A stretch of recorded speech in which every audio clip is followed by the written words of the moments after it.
Well, good afternoon, everyone. It's a beautiful sunny day out there. Starting to warm up with the temperature a little bit, and so thankful that you are taking the time to either listen to this live in person or later on with the recording, and just pray that it is a blessing into your life. Well, we are picking up again in Judges chapter 14, following the life of the judge whose name is Samson, and he is one of the most interesting of the judges that we're going to follow in this book of Judges. And so he actually has three chapters devoted to his life more than any other one. And so today we're just going to take a short look into one pivotal um, episode here. And you can see by the map circling around kind of the lower left side, we see Samson is located in the area near Bethlehem. And so we pick up in Judges chapter 14. And again, Samson's birth was predicted in a miraculous way, as we found in verse 13. And we don't get a lot of information on his life from his after he was born until this moment in time, which we assume he's in his late teens, early 20s, somewhere in there. But we do see, as we closed out chapter 14, that the Lord was working in his life and moved upon him. And that whole concept of what does it mean for God's presence to move in a person's life? And again, it's, I believe, very individual, depending upon the calling that God has on a person's life and the path that God is leading them down. So, with that thought in mind, we'll pick up here, chapter 14. Samson went down to Timnath and saw a woman in Timnath of the daughters of the Philistines. So, here is a Hebrew Jewish boy going and visiting a non-Jewish, non-Hebrew city, non-Israel city, and sees a local girl there. And so, verse 2, he came and obviously started some conversation here. He told his dad and mom, I've seen this woman in Timnath of the daughters of the Philistines, and put forth um, a demand to them to get her to me for wife. Um, just very interesting. Again, not understanding the culture. Dating didn't occur. Matchmaking did occur in the um, Israel and Hebrew culture, but Jewish culture. But here, Samson is going outside of the realm of the Jewish matchmakers, and so he needs his mom and dad to kind of get this all worked out. And again, a lot of this has to do with dowry, of who's paying what, how much money is being given. All of these things have to be negotiated. Well, what we see here is mom and dad obviously not happy about this. And so, verse 3, his father and mother say, and again, is there never? It's not just a one time case. So obviously, he's got a pattern going on here that they aren't just saying, well, what about all the other girls? Why do you have to go there? This is there never a woman among the daughters of thy brethren or among all our people that you go to take a wife of the uncircumcised Philistines? And Samson wasn't going to be swayed by any of this, and said to his father, get her for me, for she pleaseth me well. That last phrase, pleaseth me well, to me piqued my interest, and I had to look it up in the Hebrew and found something kind of interesting. What you see now, I switched to the screen for Bible Hub, which is a Hebrew interlinear that shows the English and other grammatical things. But look at the area I am circling here. He uses the word Yishra B'enai. So the word literally said, smooth in my eyes. And so, again, you can hover over this and you'll get the um, lexicon or dictionary form. And so it's deeper then pleases me well. He's actually speaking in maybe somewhat of a slang term that she's smooth on my eyes, she's easy on my eyes, which we can relate to. We have similar phrases, and but the Bible translators just say she pleases me well. But really, what he's saying is she's very easy on my eyes. You get the idea. So. Verse 4 is what I find very interesting here. This little note just opens up a whole uh, concept of thoughts that as we as parents or as we interact with others or even in our own lives, how do we know when God is working and how do we know when God is not working?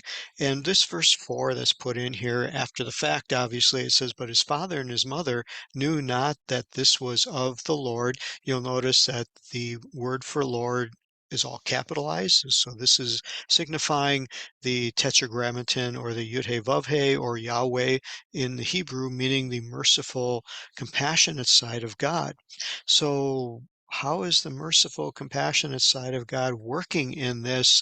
And his mom and dad did not know it.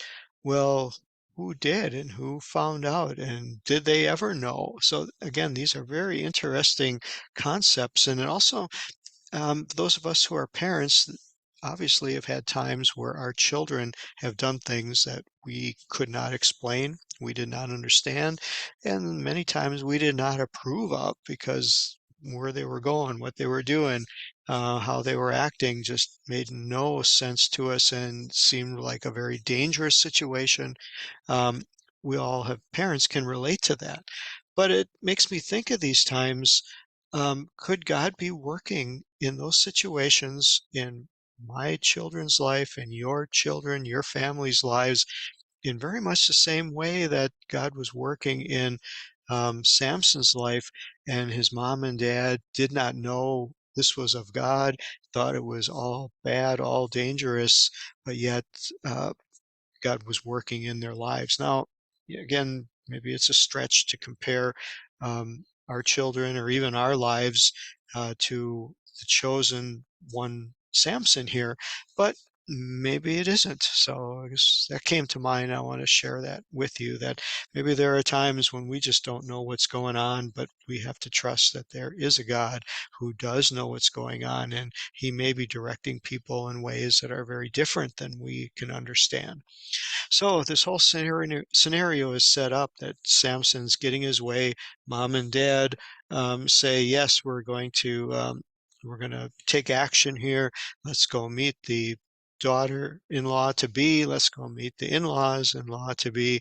I'm sure they are not happy with any of this. These are a pagan culture, the Philistines who are um, enslaving and ruling over the Israelites, all kinds of reasons that Samson's mom and dad don't want to be a part of any of this. And I'm sure they're going there, as we use the term, kicking and screaming, uh, objecting in every step of the way.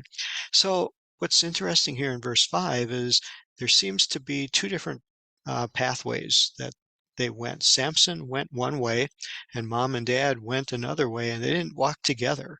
And that seems evident by what happened when Samson got to the vineyards of Timnath, and it says that a young lion roared against him. Um, a young lion is still a very formidable adversary. And it says in verse 6 that the Spirit of the Lord, notice that it is capitalized again, the Spirit of Yahweh, the compassionate, merciful attributes of God, mightily came upon him. And then this is where it gets really fun. It says he rent him. And we're going to look at this word rent because it gives the indication that he took him and tore him apart. And again, here in this translation, it says he tore the lion apart, but it really means, as we see here by the lexicon, is to divide or to cleave. I mean, this was severed in half. This wasn't just, you know, choking the thing to death. It wasn't just, knocking it unconscious. He put it, if you can picture this, one arm around the head, one arm around the backside, and he pulled it in half. again, Samson is soon to be known for his great strength, but the strength to do that on an adversary like a lion who's got claws and teeth, and obviously isn't real happy about being held and cuddled here. This was a lot going on, and he's doing it with his bare hands, and it doesn't say he got bit or scratched or anything like that. And and then the comparison here that he rent him or tore him in half as he would a young goat. Well, was this common? Why was the comparison of a young goat? Who picks up a young goat and holds it by the head and holds it by the backside and tears it in half? Nobody that I know. So again, a very interesting comparison here. Um, Not explainable. Commentators in Judaism don't have anything to say on this at all. Um, but it said that he had not told his father or mother what he had done. Again, we have to understand that the Spirit of the Lord has come upon him and caused him to do things that are out of the ordinary, that are um, supernatural, and that he had strength that others did not have. And we'll see that coming up in wonderful ways. And that he would be interacting with his mother and father in ways that um, are obviously directed by God, because God has a plan and a purpose, but seem very strange to everyone around, very strange to his mom and dad. So they went down. Verse 7, they both seem to get there about similar times and talked with the woman. She still pleased Samson. Let's just go see what those words are. If it says she pleased him, Vatisar be'ene, so she pleased well his eyes. So that word for pleased well is somewhat different than the word that was used before, um, which is Yashra, so 3473, and here 3474. So similar, but not quite the same. She was still smooth on the eyes to Samson, and he wasn't going to be deterred in any way. So obviously the negotiations went well. They set a time, they set a date, all the finances were put in order, and so it says that he returned to take her to marriage and took the same pathway and came to see this carcass of this young lion. And behold, in verse 8, there was a swarm of bees and honey inside of it. This caused a lot of concern for the biblical commentators, because bees normally don't swarm and find refuge in what they call carrion or rotting carcasses.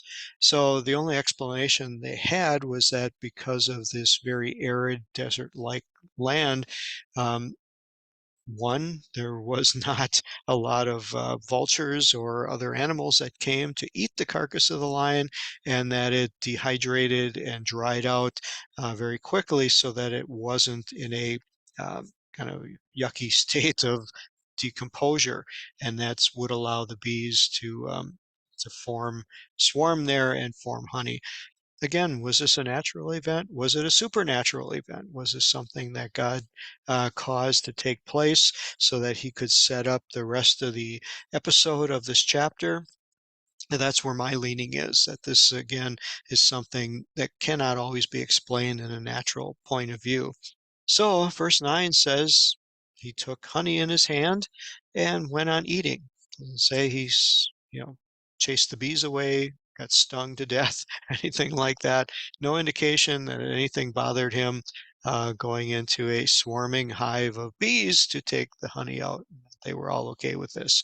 So he came to his mother and father, wasn't covered with bee stings. No one knew what was going on.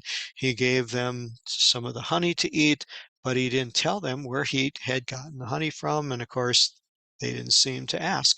So, verse 10, he went to the his father went to the woman, um, and they made a feast. And it seemed that this was the common thing to do, because, why did this last little part here get added on to verse 10? For so used the young men to do this. Again, this is Philistine culture, not a Hebrew culture. This is not a normal Jewish wedding taking place here. This is a marriage that the father and mother are objecting to. They don't seem to be participating in a spiritual way or a religious way. Samson doesn't seem to care if they follow any religious customs. He's following the ways of the Philistines, and that is to have a bunch of young men come and have a party. That's what I read into it. And this is not just any small event. In verse 11, it says, "It came to pass, and they saw Samson coming." And obviously, these are Philistine people. They don't have any morals. They don't have any love for Israel. They have Israel in bondage.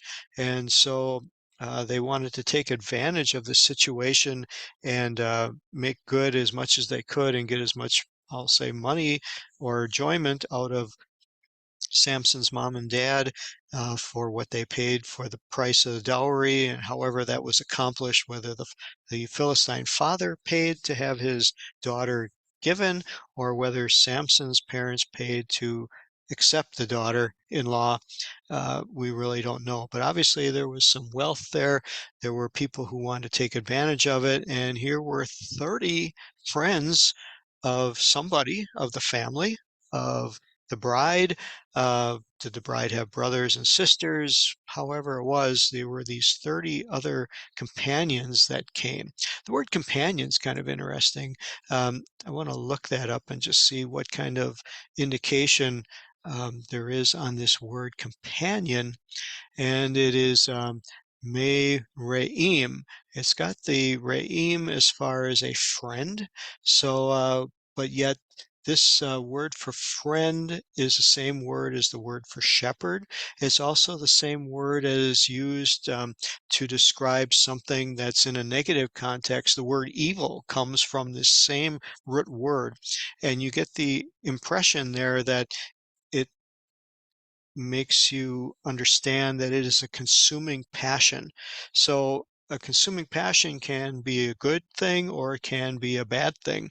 And so this consuming passion is what's driving these 30 companions or people with a consuming passion.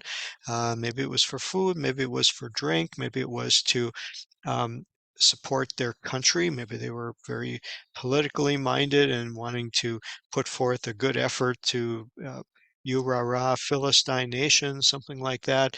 But anyway, they were coming with some very strong opinions. And so I think that's where we're going to stop for today. That you can picture this mindset, this scenario being all set up where there's this wedding that's supposed to be a great joyous occasion, but there are 30 people coming with very strong opinions, very strong passions in mind, and you can just kind of imagine that there's going to be some trouble, that there's going to be some conflict. And so we'll pick up on that next week and hope you have a wonderful rest of your week. And thanks so much again for being a part of this study. God bless you. Bye-bye.